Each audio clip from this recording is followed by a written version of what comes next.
Hello friends, ओम श्री गणेशाय नमः। आप सभी का हमारे यूट्यूब चैनल पे हार्दिक स्वागत है। आज हम आपको गणगौर व्रत की पौराणिक कथा, गणगौर की कहानी और विनायक जी की कहानी के बारे में बताएंगे। गणगौर की व्रत कथा।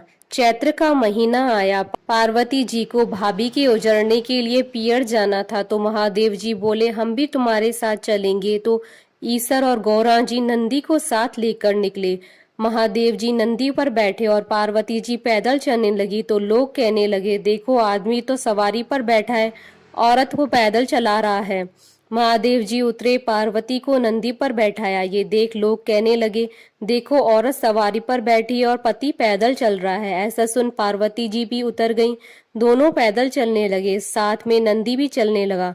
अब लोग बोले, देखो वाहन होते हुए भी दोनों पैदल चल रहे हैं। तो ईसर गौरा जी दोनों नंदी पर बैठ गए। लोग बोले, देखो छोटे से जीव पर दोनों जने बैठे हैं। पार्वती बोली, भगवान दुनिया कैसी है, नंदी पर बैठने नहीं दे और पैदल चलने नहीं दे। ईसर जी बोले, पार्वती ये संसार है, यहाँ ऐसा ही होता है। आगे गए तो एक गाय उठती बैठती बेचैन हो रही थी। गौरा जी पूछने लगी, भगवान ये गाय कष्ट में क्यों है? तो ईसर जी बोले, इसके बछड़ा होने वाला है। गौरा जी बोली, बच्चे के लिए इतना कष्ट मुझसे सहन नहीं होगा, मेरे गांठ दे दीजिए। ईसर जी बोले, आगे चलो। आगे गए तो घोड़ी उठक बैठक करती दिखाई दी। गौरा जी बोली, इस घोड़ी को क्या कष्ट है? ईसर जी बोले, इसके बच्चा होने वाला है। गौरा जी बोली, मुझसे इतना कष्ट सहन नहीं होगा, मेरे गांठ दे दो। ईसर जी बोले, आगे चलो। आगे गए तो राजा की नगरी में उदासी छाई थी, डोल नगाड़े उल्टे थे। गौरा जी पूछने लगी, सब यहाँ उदास क्यों है? ईसर जी बोले, यहाँ रानी के कुंवर होने वाला है। अब तो गौरा जी माने नहीं और बोले, बच्चे के लिए इतना कष्ट हो तो मुझे बच्चे नहीं चाहिए, आप मेरे गांठ दे दो। ईसर जी को गांठ देनी पड़ी। ईसर जी ससुराल पहुंचे, पीपल के पेड़ के नीचे वास किया। गौरा जी पीहर में सहेलियों में मग्न हो गई। गणगौर नजदीक आई। ईसर जी बोले, आज गणगौर है, सब औरतें पूजा करने आएंगी।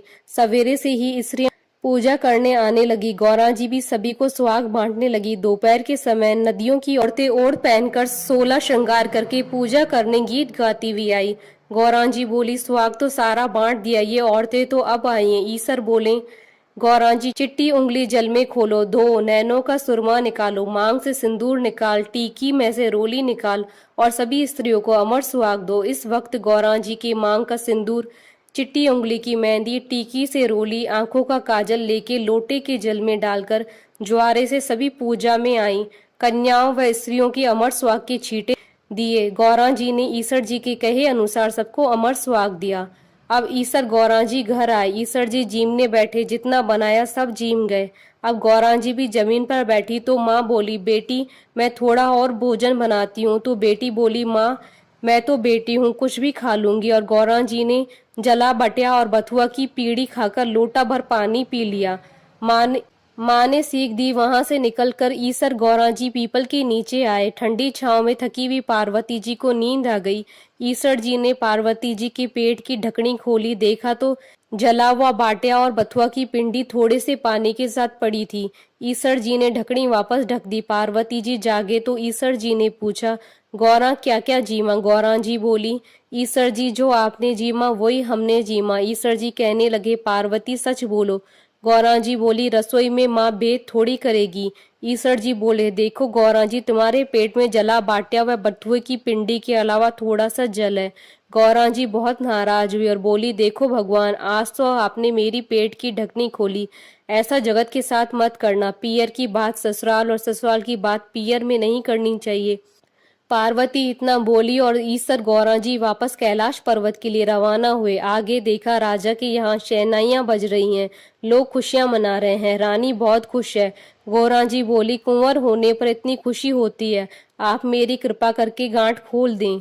ईसर जी बोले, पार्वती मैंने पहले ही कहा था मेरी गांठ खोले नहीं खुलेगी। आगे घोड़ी के बच्चा हुआ, वह अपने बच्चे को प्यार से चाट रही थी, वह बहुत प्रसन्न थी। पार्वती जी बोली, आप मेरी गांठ खोलो।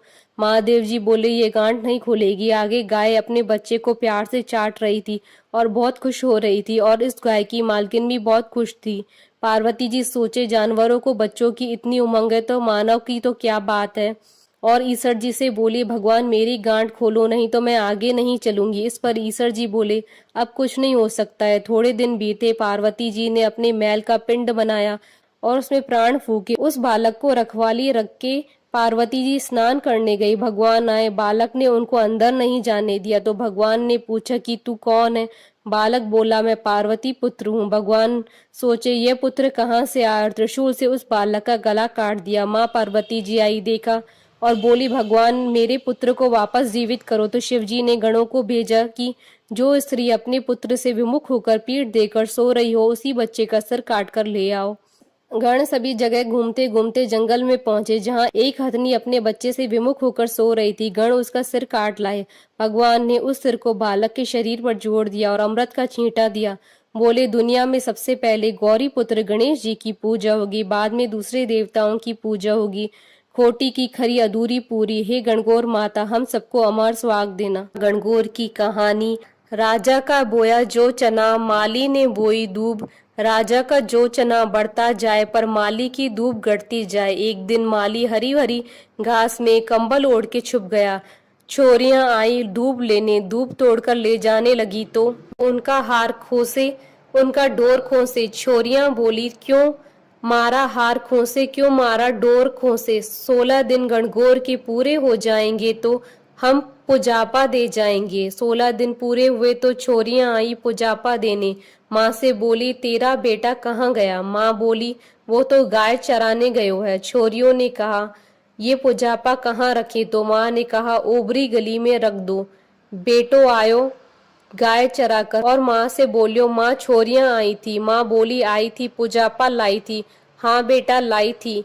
कहाँ रखा है? ओबरी में। ओबरी एक लात मारी, 2 लात मारी, ओबरी नहीं खुली। बेटे ने माँ को आवाज लगाई और बोलिया कि माँ ओबरी तो नहीं खुले तो पराई जाई कैसे डाबेगा? माँ पराई जाई तो डाब लूंगा, पर ओबरी नहीं खुले।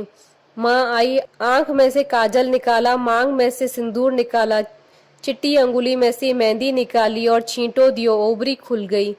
उसमें ईसर गणगौर बैठे हैं। सारी चीजों से भंडार भरया पड़ा है। हे गणगौर माता, जैसे माली के बेटे पर प्रसन्न हुई, वैसे सब पर प्रसन्न होना। कहता ने सुनता ने सारे परिवार ने।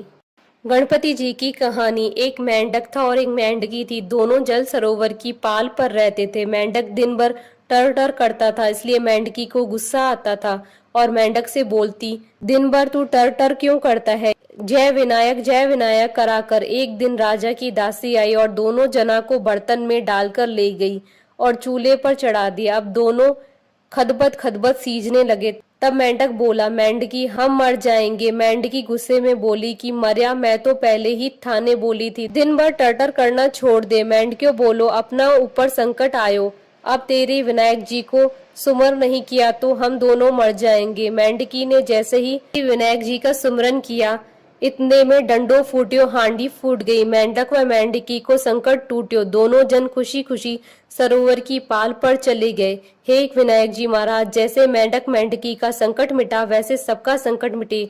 अधूरी हो तो पूरी कर जो, पूरी हो तो मान रख जो। बोलिए गणगौर माता की जय, विनायक जी महाराज की जय। आशा करती हूँ कि आपको गणगौर की व्रत कथा कहानी और विनायक जी की कहानी का ये वीडियो पसंद आया होगा। तो आप इस वीडियो को अधिक से अधिक लाइक और शेयर कीजिएगा, ताकि सभी भक्तों को इस वीडियो का लाभ प्राप्त हो सके। आप हमारे चैनल को सब्सक्राइब जरूर कीजिएगा अगर अब तक नहीं किया है तो, ताकि आप और हम कनेक्टेड रहें। साथ ही प्रेस करना ना भूलिएगा बेल आइकन को, जिससे नए वीडियो से रिलेटेड नोटिफिकेशन आपको तुरंत प्राप्त हो सके। ओम श्री गणेशाय नमः।